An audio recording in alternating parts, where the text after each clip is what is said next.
తుని రైలు దహనం కేసుకు సంబంధించి అప్పటి ప్రభుత్వానికి వ్యతిరేకంగా ఉద్దేశపూర్వకంగానే కొన్ని శక్తులు వెనకుండి నడిపిస్తే ముద్రగడ ఆ విధంగా చేశారు, ఉద్దేశపూర్వకంగానే రైలు దహనం జరిగింది.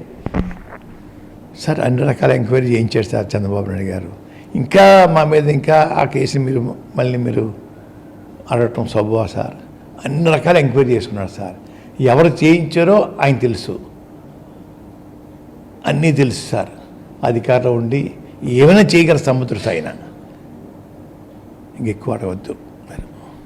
మీరు ఉద్యమానికి ద్వారంపూడి కుటుంబం సపోర్ట్ చేసిందన్నారు, కానీ పవన్ కళ్యాణ్ వారాహి యాత్రలో వ్యక్తిగతంగా ముద్రగడ పద్మనాభం లబ్ధి పొందారేమో కానీ అని ఇండైరెక్ట్గా కామెంట్ చేస్తూ కాపు జాతిని అడ్డం పెట్టుకుని వాళ్ళు పెద్దలుగా ఎదిగారు తప్ప కాపు జాతి అలాగే ఉండిపోయింది అంటున్నారు. కామెంట్ చేసి అప్పుడు దానికి రిప్లై చేశాను సార్. ఇంకా వద్దండి, వదిలేయండి. 2 పేజీలు రాశాను సార్. అప్పుడు రెండు దఫాలు రాశాను. ఇంకా అర్థమని అది ఏం చెప్పను. శుద్ధి చూసుకోండి ఒకసారి, చూసుకుని మళ్ళీ 2 పేజీలు 2 సార్లు రాశాను. 2 పేజీలు చెప్పిన వారికి వారి తాతగారు ఉన్న కుటుంబం నాకు వాళ్ళ తాతగారి దగ్గర నుంచి నా ఫ్రెండ్షిప్ అండి. నాది రైస్ మిల్ వ్యాపారమే, వాళ్ళది రైస్ మిల్ వ్యాపారమే. వారికి సినిమాలు ఉన్నాయి, నాకు సినిమాలు ఉన్నాయి. ఇప్పుడు చెప్పి నేను ప్రేమించేవాడు అంతే అండి. మా స్నేహాలు ఉండకూడదా? వాళ్ళకైనా స్నేహాలు ఉండాలా? అంటే నా శత్రువులతో నేను కలిసిపోవచ్చా? నా మిత్రులు వాళ్ళు పెద్ద చేస్తారా? అది ఎట్లా సార్? ఇది చంద్రబాబు నాయుడు గారు నన్ను ఘోరంగా అవమానిస్తే ఆయన పక్కన కూర్చుంటాడు. ఆయన పార్టీలో చేరిపోతాడు, ఆయన కూటమిలో చేరిపోతాడా? మా స్నేహం ఉండకూడదన్నమాట. తప్పండి. చూస్తున్నారు, ఈ ప్రజాశాంతి అధ్యక్షుడు కేఏ పాల్ కూడా ముద్రగడ పద్మనాభం మా పార్టీలోకి రావాలని ఆహ్వానించారు. కానీ ముద్రగడ పద్మనాభం ఇలాగే చేస్తే అడుక్కు తింటారని కూడా కామెంట్ చేశారు. అవి వైరల్ కూడా అవుతుంది. ఎవరు అడుగుతుంటారండి? మీ మీద కామెంట్ చేస్తారు. ఎవరు అడుగుతుంటారంటున్నానండి. అమెరికా నుంచి వచ్చిన వాళ్ళు కూడా కామెంట్కి నన్ను రిప్లై చెప్పమంటారా? వారు పెద్ద అయినా అమెరికా నుంచి వచ్చారు. పూర్వం అందరూ ప్రేమించేవారు, పూజించేవారు అయినండి. కిందకి దిగజారిపోయాడు ఆయన. వారికి కూడా నేను రిప్లై చెప్పాలా? తప్పు, వదిలేయండి.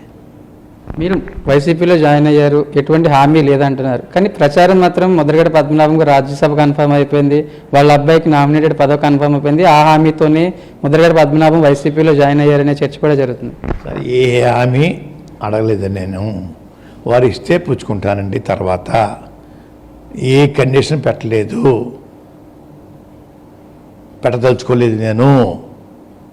పవన్ కళ్యాణ్ పెట్టినా అదే చెప్పానండి వారికి కూడా, వారి మనుషులకి, వీరికి అదే చెప్పాను సార్. అయ్యా ఎటువంటి ఎందుకు లేనిపోయిన అబద్ధాలు మాట్లాడతారు సార్? ఎందుకు అబద్ధాలు? రాజకీయ జీవితంలో 62 నుంచి ఉన్నాం.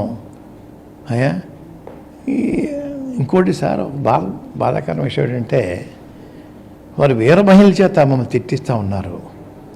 చాలా తప్పండి. అందుకే వారికే వీర మహిళలు ఉన్నారు, నాకు ఉన్నారండి. సింహాల్లాగా పులులాగా గర్జించే మహిళలు ఉన్నారు నాకు ఉన్నారండి. వారికి వీర మహిళని పెట్టేసుకుని విరవిగెత్తే పడినాయి సిద్ధంగా లేను. ఫీల్డ్ తెలుసుకుందాం రమ్మని చెప్పండి.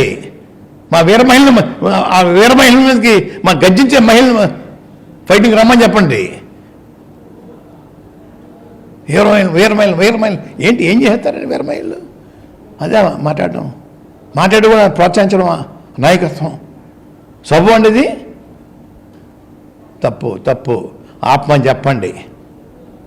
గౌరవప్రదమైన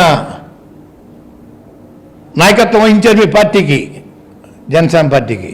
గౌరవప్రదంగా మాట్లాడించండి. మీ సూచన మాట్లాడితే పన్నాకి నిశ్చితంగా లేను. మీ నౌకరుని కాదు నేను. పన్నా సిద్ధంగా లేను. నా స్నేహితుల్ని గౌరవిస్తాను, నా వర్గాన్ని గౌరవించుకుంటాను. వర్గాన్ని గౌరవించినప్పుడు కులం కూడా కనపడదు నాకు. నా వర్గాన్ని గౌరవించుకుంటాను, నా వర్గాన్ని కాపాడుకుంటాను. నేను ఎంతగానే వెళ్తాను నా వర్గం కోసం. అక్కడ క్యాస్ట్ రాదండి, క్యాస్ట్ చూడను. మొదటి నుంచి నేను ఆ పందాలు పెరిగాను సార్. 87లో కిల్లంపూడి మండలం ఓసీ అయింది సార్. బీసీని పెట్టాను సార్. గవర్నర్లు దత్తుడు గారిని పెట్టాను సార్. మళ్ళీ ఇంకోసారి బీసీ ఓసీ అయింది సార్ మన మండలం. దళితుడు మౌరా సాదేవుడు గారు నాకు మండపేషన్ చేయాలనుకుంటున్నానండి. మా దగ్గర 30 years నుంచి మా దగ్గర ఉంటున్నాడు సార్. అతను పొలంలో ఉండేవాడు సార్. నువ్వు ఉద్యోగం నా దగ్గర పని మానేసేసి అప్పుడు రామ్మన్నాను. మానేసాడు సార్. మండపేషన్ చేశాను సార్. అంటే నా వర్గం అక్కడ కాపు కాదండి, అక్కడ నా వర్గం బీసీలో చేశాను. అలాగే ఇంకోసారి ఓసీ సర్పంచ్ అయ్యింది సార్. మళ్ళీ గవర్నర్ చేశాను సార్ బీసీలో. శంఖవరం కొలికిస్తారారు యాదవం చేశాను సార్ మండపేషన్. వారి బట్టలు వేసుకోవడానికి డబ్బులు కావాలని చెప్పేసి నేను ఎక్సైజ్ మంత్రిని సార్. తప్పుడు లోపల బ్రాండ్ షాప్ ఇప్పించాను సార్. 10 రూపాయలు ఆదాయం ఉండాలని, మండల పెన్షన్ గౌరవంగా ఉండాలని నా వర్గం కోసం ఏదైనా చేస్తాను సార్. అక్కడ కులం మతం సంబంధం లేదు సార్.